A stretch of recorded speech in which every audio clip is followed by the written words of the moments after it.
nossos Sim, irmãos? tem uma pergunta que eu ia deixar essa pergunta para mais tarde, mas aí que vocês falaram sobre esse assunto, resolvi fazer ela. É o seguinte: já tentaram obrigar vocês a fazer alguma coisa na igreja por serem filhos de pastor? Já tentaram obrigar vocês a fazer alguma coisa? Ou exigiu que vocês fizessem alguma coisa pelo fato de ser filho de pastor? Não, comigo não. Clésia, não. E você, Thiago? Eu já. Já? Já. O que aconteceu? Pregação. Pregação. Eu sou péssimo com palavras. Ai, uma certa ocasião, né, deparei, a gente estava em uma reunião, aí uma certa pessoa disse, mas você tá na frente, não é só louvar, você tem que pregar também. Você é filho, você é neto, você tem que pregar. Como se a gente fosse um super-herói. Essa é a fala esse é o ponto que Como se tivesse a mesma chamada, a né? mesma chamada. E você citou no começo, falando da sua infância, que você já sentiu que você tinha essa chamada para a parte do louvor, né? E totalmente o oposto, né? Que seu Sim. pai não tinha, já era para o Ministério Sim. da Palavra, e você para o Ministério do Louvor. Né? E criaram essa expectativa em cima de você, que você tinha que pregar também, né? Pelo fato de ser filho de pastor, né? A Clésia, graças a Deus, não passou por isso, né, Clésia? Não, eu não passei, mas isso existe. É até mesmo de esposa, de obreiro, porque às vezes as pessoas olham e pensam assim, ah, ela é esposa, ela tem que pregar, ela tem que cantar, ela tem que fazer isso, ela tem que fazer aquilo.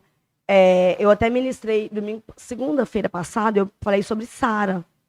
Porque às vezes a mulher, por estar casada com alguém que tem um chamado grandioso, se sente muito pequena, muito inferior por causa da cobrança que os outros colocam sobre ela. Então, eu não tive, graças a Deus, mas isso existe muito. Muito mesmo. Então, tá respondida a pergunta aí. Nosso Thiago passou, infelizmente, por essa experiência. A Clésia não. Mas é duro isso, viu? Porque assim, as pessoas têm que entender que o filho de pastor, ele é um membro como outro qualquer da igreja. Ele só teve o privilégio de ser filho de pastor, né? Porque, assim, eu penso nos dois lados. Tem o lado da cobrança maior, a expectativa maior, mas tem um lado da bênção, porque você já tem uma pessoa que tem uma bagagem enorme dentro da sua casa ali, né? Já tem inúmeras experiências, e se você está atento a isso, nesse convívio, e você absorve muita coisa, aprende muita coisa, né? Que eu tenho costume de falar em casa que as pessoas, eu falo assim, que o sábio, ele precisa aprender com os erros dos outros. Né? Você vê o que acontece na vida dos outros para você não cometer os mesmos erros. E convivendo, tendo essa experiência de ter pais, pastores, ter a família dentro da igreja, vocês devem ter visto muita coisa acontecer e criado uma bagagem aí, absorvido algo para vocês não passarem pelas mesmas coisas, né? Ou não da mesma forma, já está pronto para lidar com certas experiências, né? De maneira mais... porque, assim, a gente vê como o pai passou, como a mãe passou e, assim... Você faz diferente, né? Você consegue pegar a experiência do pai. Se não deu certo, você sabe, não, meu pai já agiu assim, esse não caminho dá. aqui não dá. Esse caminho não Tem uma dá, eu vou visão pro mais outro. ampla, Tem uma né? visão mais ampla. Eu falo isso com meu filho para ele aprender, né? A gente martela muito nisso em casa.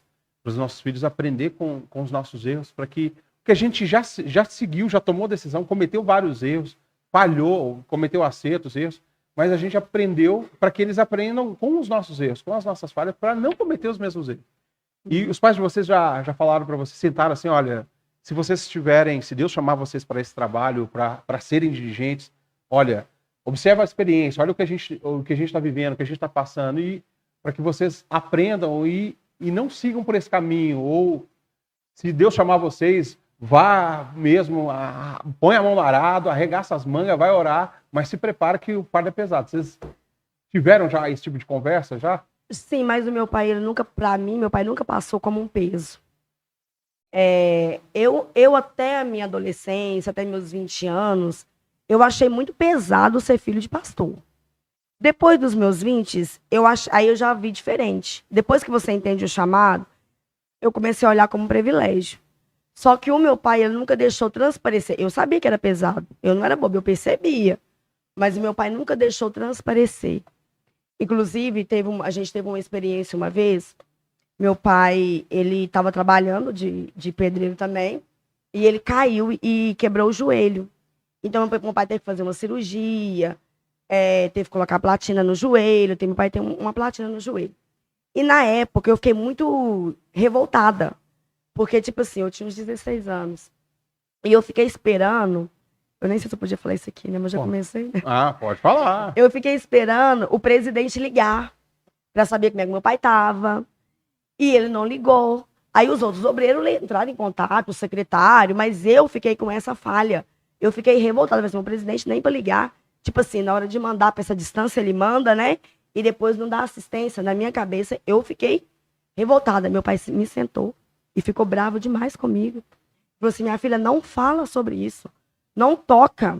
Meu pai, ele me corrigiu. Era para meu pai ter me ajudado a falar mal, mas ele sentou e falou assim, não, a gente não toca na liderança. Ele não está entrando em contato comigo, ele não ligou, mas os obreiros ligaram. Não está precisando de nada. Então, meu pai sempre foi muito assim. Meu pai nunca deixou transparecer que era pesado. Eu sabia que era pesado, mas meu pai nunca reclamou. E eu vi também Deus suprir. Então, assim, foi difícil? Foi. Mas eu vivi cada experiência, eu vi Deus suprir de uma forma que não tem como. Então, assim, acaba que foi muito bom. Hoje eu vejo como um privilégio. Seu pai ensinou que a gente não toca na liderança, né? Sim. Aí, mas eu falava com meu pai, eu falava assim, pai, eu não vou casar com um obreiro. Primeiro, eu não quero ser esposa de obreiro, eu não quero ser esposa de pastor. Já chega, eu já sou filha, já tá bom. Eu vivia falando isso com meu pai. Meu pai, tipo assim, não colocava, mas vai casar. Ele ficava rindo. Ele falava assim, com obreiro você não vai casar mesmo não, Clésia, porque por enquanto não consagra obreiro solteiro. Então você não vai casar com obreiro mesmo, não. Por incrível que pareça, eu casei em maio. Em agosto, Valéria foi separada a diácono. Então Mas meu pai nunca deixou transparecer. Todas as vezes que eu falava, não quero, por exemplo, como eu disse que marcou muito essa questão de financeiramente, das pessoas falarem, eu falava, não, nunca quero depender da igreja, não quero. E eu sempre falava isso com meu pai, ainda falo. Aí meu pai fala, Clésia, as coisas hoje não são assim mais. Hoje a gente não é jogado nos lugares mais, não. Hoje se você falar que você não quer ir, você tem essa opinião, você pode falar. Então, assim, as coisas hoje mudaram muito. Então, meu pai, ele sempre tentou passar pra gente que o ministério era maravilhoso. E hoje, à frente da obra, como que você se sente? Né? Porque vocês dirigem lá a congregação do Morro Doce, né? Aí eu sinto muito pesado. Ainda sinto. É como se parece que você não foi chamado pra estar naquele lugar, entendeu? Porque, tipo assim, eu, pelo menos, Clésia, eu cresci com um complexo muito grande de inferioridade. Cresci. Eu não pegava no microfone, eu até comentei aqui da outra vez, às vezes eu estava na minha igreja lá em Patrocínio, me desse a oportunidade para falar qualquer coisa, para cantar, eu ia embora. Eu não esperava pegar o microfone, então eu cresci. Aí quando eu cheguei em Dores, eu comecei a cantar, eu queria ser cantora, como eu sempre disse. Aí me imaginava nas capas do CD. Aí lá em Dores, não, eu comecei a cantar, comecei a trabalhar como regente. Mas eu sempre achei que as oportunidades que eu tinha, eu cantava, eu trabalhava na liderança, porque meu pai precisava, porque era meu pai. Se fosse um outro pastor, eu não estaria inserida nos trabalhos da igreja. Entendi. Então eu cresci com esse complexo. Eu cresci achando que eu cantava porque era meu pai que dirigia o culto, eu era líder porque meu pai que estava lá e ele me apoiava. Então eu cresci achando que tudo era por causa do meu pai. Depois mudou. Ah, entendi. Mas durante muito tempo foi. Eu sinto bem. Não Peso. sinto capaz para fazer nada. E eu acho que nenhum de nós se sente, né? Mas a gente pede misericórdia ao Senhor e pede para Deus nos ajudar, nos capacitar, né? Que Deus cuida, né? A gente viu o que Deus fez com Pedro, né? Quem imaginava que Pedro ia ser um líder da igreja, como ele foi no início da igreja ali, sendo o homem que ele era, né? Isso, Thiago, seu pai já chegou para você, que você ainda não casou, né? Mas seu pai já chegou para você e falou assim, Thiago, você tem desejo de assumir uma igreja, tem desejo de ser pastor? Você acha que você tem essa chamada? Você pretende exercer esse ministério? Seu pai já tocou nesse assunto com você? Já. Mas eu pego muito de exemplo o meu avô. Meu avô tem um fato inusitado que ele conta pra gente que ele nunca imaginou na vida dele em ser um pastor. E aí que ele fala que quando Deus chama, não tem escapatória. Não é a gente que Não escolhe. é a né? gente escolhe.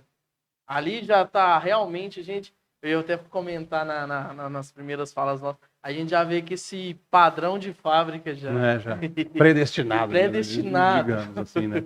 A gente já vê que esse padrão de fábrica, assim, eu vejo, eu me sinto assim, eu vejo, tem alguma carência na igreja, eu já tento ajudar. Então a gente já, por ter também a família toda já empenhada, como você disse, a gente já pegou uma bagagem, a gente já tem uma noção também já como ajudar até o próximo.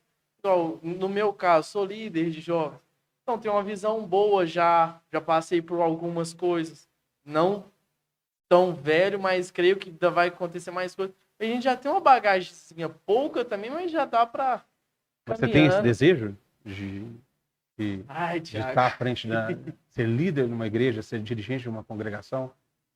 Desejo não.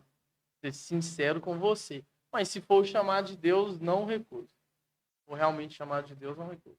Mas aí a gente já viu um ponto, né, que o Thiago comentou, a diferença eu acredito que isso é muito a influência de quem tem a família de pastor. E de ver uma necessidade dentro da Vai lá igreja e você já se, meu Deus do céu, eu preciso ajudar. Uhum. De se dispor, de se desprender, sem que você tem que te chame para isso, né? Uhum. Tá aí também um problema, Thiago. Que o pessoal fala, não, mas é porque a família tá entrando na frente. Quer fazer tudo, Quer né? fazer tudo. Já ouvi isso demais. O pessoal fala isso, quer fazer tudo, mas ninguém Demais. se dispõe, Ninguém né? se dispõe. Ninguém vai, né? Ninguém vai lá e dá a cara. Não pode deixar que eu assumo o trabalho, vou. Eu aprendi isso muito, né?